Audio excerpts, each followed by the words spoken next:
Listen, this is about protecting capital, not protecting egos. I'm going to give you a rule that prevents the most expensive mistake investors make in every cycle, confusing activity with progress. I've watched this error compound into real losses, quietly, right up until the market forces the lesson. What I'm saying today is not popular. It doesn't need to be. It needs to be correct. Most people invest blindly because they think being invested is the same as being positioned. Those are not the same thing. One is exposure, the other is intent. And if you're holding assets without a rule that controls your risk, your timing, and your behavior, then you're not investing. You're participating. There's a difference. The rule is simple. Only buy an asset if you can clearly answer two questions, without emotion, without hope, and without outsourcing the thinking. What is the cash flow, and what is the price of that cash flow? If you can't answer those two questions in plain English, you do not own an investment. You own a story. And stories are what get sold to you at the top. Most investors don't like that statement because it removes their favorite excuse. I didn't know. You did know. You just didn't want to measure. Here is the philosophical mistake. People believe the market rewards conviction. It doesn't. The market rewards correct positioning and patience, and it punishes fragile logic. Conviction is cheap. Anyone can feel strongly. The market doesn't pay you for feelings. It pays you for enduring volatility while holding assets that deserve to survive it. That's why the rule matters. It forces you to build a portfolio like a professional, not like a spectator. The average investor thinks in terms of predictions. They want to know what the Fed will do, where inflation will go, whether the market will rally next month. I don't build portfolios around predictions. I build portfolios around inevitabilities. Refinancing cycles, profit cycles, liquidity cycles, and human behavior when money gets expensive, because those are the forces that actually move capital. When you accept that, you stop looking for the next winner, and you start building an allocation that can win regardless of which headline dominates. I've seen multiple versions of the same cycle, a period where money is cheap and people call it a new era. Then the cost of capital rises and suddenly fundamentals matter again. Then weak balance sheets crack. Then investors rediscover that cash flow is real and narratives are not. I've seen this in tech booms, housing booms, credit booms, and in the slow motion cycles people ignore because the pain isn't immediate. The market doesn't usually punish you with drama at first. It punishes you with underperformance. Then it punishes you with forced decisions at the worst time. That's what blind investing creates, forced decisions. And once you're forced, you're no longer managing capital. You're managing damage. So here's the framework I use. Every cycle, every time, because it works precisely when people get emotional. First principle, cash flow is the only thing that makes an asset self-justifying. Cash flow can be dividends, it can be coupon payments, it can be rent, royalties, or operating profit. It can even be the economic utility of an asset that reduces a cost or increases pricing power. But it must be real, measurable, repeatable. If an asset produces nothing, then the only way you win is if someone else pays you more later. That can work, sometimes, for a period. But understand what it is. You're depending on liquidity and enthusiasm. Liquidity and enthusiasm are not stable inputs. Second principle, the price you pay determines the risk you take. Two people can buy the same asset and have completely different outcomes because they paid different prices. Price is not a detail. Price is the deal. Price is where risk lives. If you pay a premium for an asset, you have made an assumption about the future, and assumptions are fragile in a tightening environment. Third principle, duration is the silent killer most investors don't model. Duration is a concept from bonds, but it applies to everything. If the value of your asset is mostly in the distant future, you are long duration. If the value of your asset shows up as cash flow today, you are short duration. When money is cheap, long duration gets rewarded because discount rates are low and people can afford optimism. When money is expensive, the market demands near-term cash flow because it doesn't trust distant promises. This is why certain growth stocks look invincible in one phase and then look obvious in hindsight in the next. It wasn't the story that changed, it was the discount rate and the cost of capital. Fourth principle, you do not get to ignore balance sheets. A balance sheet is a survival document. In higher rate environments, the balance sheet decides who lives long enough to benefit from the turn. If you're holding companies with heavy refinancing needs, weak interest coverage, and thin margins, you're holding assets whose future depends on credit conditions staying friendly. Credit conditions do not stay friendly. They oscillate. Your job is to own things that can survive the oscillation.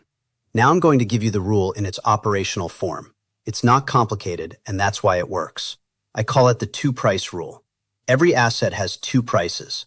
There is the market price, what you pay today, and there is the economic price, what you are actually paying for cash flow, resilience, and optionality. Blind investors look at the first price. Professionals obsess over the second. Here's how it works.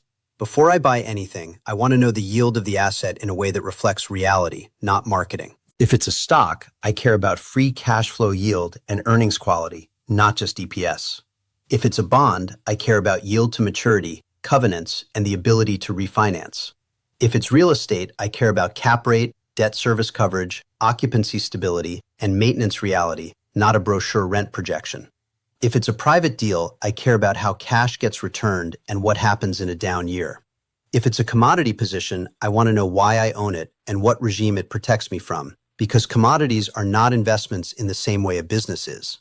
Then I compare that economic yield to the risk-free alternative. This is where most people get uncomfortable because it removes fantasies.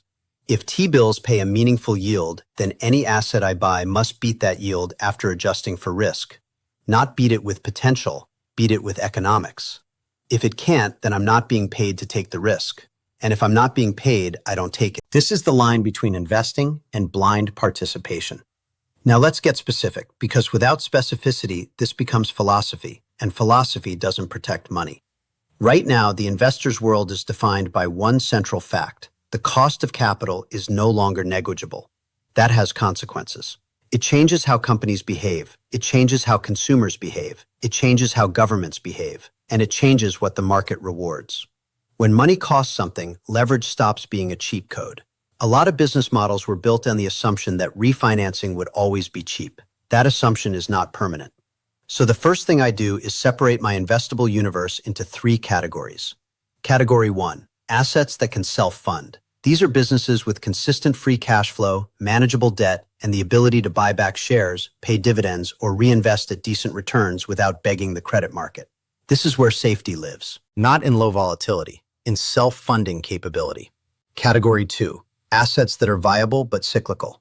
They can perform extremely well, but they need competent management and a rational entry price. They don't deserve a permanent premium, but they can be excellent holdings if you pay the right price. This is where most disciplined investors make money, buying cyclicals when pessimism is priced in and selling when optimism gets reckless. Category 3, assets that require the kindness of strangers. They require continuous external financing, perpetual optimism, or very benign macro conditions. This is where blind investors lose money because the music can stop and the fundamentals don't catch you. If you're holding Category 3 assets today and calling them long-term investments, you need to understand what you're actually doing. You're making a rate bet, you're making a liquidity bet, you're making a sentiment bet, and you're pretending it's something else. I don't say that to criticize. I say it because precision matters. Now, let's apply the two-price rule to the real world. First, public equities. Most people treat stocks as lottery tickets. They look at charts, they look at excitement, they look at what's been going up. Professionals look at cash generation, pricing power, and how the business behaves when demand softens. If you own equities, you should know the business model in one sentence. How does it make money? Why will it keep making money? And what can realistically disrupt it? Then you need to know what you paid for that reality. If your stock trades at a valuation that implies perfection, you're not investing in a business. You're investing in a future that has to go right. And if your portfolio needs everything to go right, you have built a fragile portfolio. A fragile portfolio is fine until it isn't. Second, fixed income. Most retail investors ignore bonds until stocks get scary. That's backwards. Fixed income is not about fear. It's about controlling your outcome. The bond market is where the cost of capital is set. It is where stress shows up first. It is where refinancing risk becomes visible. And in certain regimes, it offers a very simple advantage. You can earn a known return without relying on multiple expansion. When I can get attractive risk-free yield, I become more demanding elsewhere. That's discipline. Third, real estate. Real estate exposes blind investing faster than almost anything because debt is explicit. When rates rise, your cash flow doesn't just get pressured, it can get erased. If you own property with floating rate debt or near-term maturities, the question is not whether the property is good. The question is whether the financing terms will crush your equity before the market recovers. Real estate is a spread trade between your cap rate and your cost of debt. When that spread compresses, you feel it. And if you can't refinance, you find out what illiquid actually means. If you're holding real estate today, the rule is simple. Your debt maturity schedule matters more than your opinion about the neighborhood. Fourth, alternative assets and private markets. Private markets are where marketing thrives. Returns are shown without context. Valuations are smoothed. Liquidity is deferred. And people confuse not seeing a price with not having risk. If you're allocating to private deals, you need to know two things with cold precision. How do I get paid and how do I get out? If the answer is vague, it's not sophisticated. It's dangerous. Now, I'm going to talk about the part investors hate because it forces accountability. Blind investing is usually a symptom of a deeper problem. Investors don't have a decision rule. They have a mood. They allocate based on confidence, headlines, and recent performance. When markets are rising, they think they're skilled. When markets fall, they think it's unfair. It's neither. It's just a lack of a rule. So here is the rule you adopt if you want to grow wealth faster without increasing ruin risk. I only add risk when I'm being paid for it, and I measure paid as follows. 1. The asset produces cash flow now or has a clear path to producing it in a time frame I can underwrite. 2. The valuation is reasonable relative to that cash flow, meaning I have a margin of safety, not a margin of hope.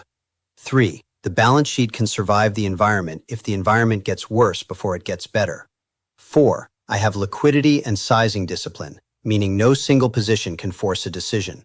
That last point is where intelligent people still fail. They buy good assets in bad sizes. They turn a sensible thesis into a portfolio risk event. If you are concentrated, you have to be right. If you are properly sized, you can be early. And being early is often the price of being correct. Now I'm going to break down how the two-price rule plays out when the market turns, because that's what everyone cares about. A turn is not a headline moment. A turn is a capital flow shift. It usually happens in stages. Stage 1. Denial ends. The market stops paying high prices for weak quality. Speculation starts to underperform. That doesn't mean a crash. It means leadership changes. Stage 2. Stress concentrates. The weakest balance sheets begin to show strain. Credit spreads move. Refinancing becomes more expensive. The market becomes discriminating. Stage 3. Policy and liquidity adjust. Either inflation cools enough to allow easing, or something breaks enough to force easing. Either way, the marginal cost of money changes direction. Stage 4. Re-rating begins. Assets that were priced for disaster re-rate upward. Assets that were priced for perfection struggle. This is the part where late investors feel regret, because the market moves before the headlines improve. That is always how it works. Now, if you have followed the rule, you benefit from the turn in a controlled way. You have cash flow. You have liquidity. You have assets that are self-funding. You have optionality. You can add risk as the market offers it, instead of adding risk because your emotions demand it. If you haven't followed the rule, the turn becomes a problem, because you're trying to recover. And recovery is a terrible mindset for allocating capital. Recovery makes you chase. Recovery makes you rationalize. Recovery makes you buy what already moved. Now let's neutralize the objections calmly, because they will come up. Objection 1. This is too conservative. The fastest way to build wealth is taking risk. No. The fastest way to build wealth is compounding without interruption. The biggest threat to compounding is not low returns. It's large drawdowns and forced selling. Risk is not the enemy.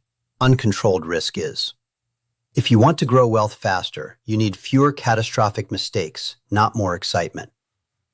Objection 2. Great companies are always worth paying up for.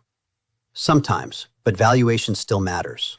A great company bought at a reckless price can be a mediocre investment for a decade. That is not theory. It is history. If you pay a premium, you are borrowing returns from the future. Borrowed returns come with conditions. Objection 3. Markets are random. Rules don't work. Markets are not random. Short-term price moves are noisy, but incentives are not random. Liquidity cycles are not random. Balance sheets are not random.